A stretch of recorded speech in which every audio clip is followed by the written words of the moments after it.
ভাই ভাই এটা কি জিনিস? ভাই এটা ঘর মোছার মপ। ঘর মোছার মপ, কাজ কি ভাই? এটার কাজ হলো ঘর মোছামুছি করা। এই ময়লা কি পরিষ্কার হবে? অবশ্যই হবে। আচ্ছা, আমি হাতে না ধরে এই মপ দ্বারা পরিষ্কার করব এবং খুব সুন্দরভাবে করব। আপনারা ওরে যারা রে ভাই রে ভাই, মুহূর্তে পরিষ্কার। মুহূর্তে পরিষ্কার। আবার এই যে সুতাটা আমি বালতিতে নিয়ে হাতে চিপারবো না, আমি হ্যান্ডেলের দ্বারা চিপড়াবো। দেখেন বাকেটে নিলাম, দেখেন আমি পুরাটা ছেড়ে দিলাম, এই যে দেখেন পানি।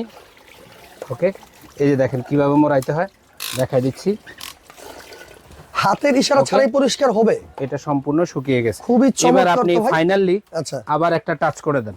আচ্ছা যারা এই সুতার মপ খুঁজতেছেন, এটার ভিতরে তাওয়ালের হয় আচ্ছা। এবং সুতার সুতার হয়। এটার হাইট ছোট বড় করা যায়, আপনার প্রয়োজন অনুযায়ী আপনি হাইট বড় ছোট করে নিতে পারবেন। আচ্ছা যারা এই মপটা আমাদের কাছ থেকে নেবেন, এই যে চলে আসেন কেটি বাজার, আচ্ছা ওয়েবসাইট, ইউটিউব, ফেসবুক, অথেন্টিক দোকান দেখে প্রোডাক্ট অর্ডার করবেন। সারা বাংলাদেশ ক্যাশ অন ডেলিভারিতে আমরা এই মপগুলা দিয়ে থাকি। ওকে, চমৎকার। যারা অর্ডার করবেন স্ক্রিনে থাকা নম্বরে যোগাযোগ করে সারা বাংলাদেশ থেকে নিতে পারবেন। ওকে।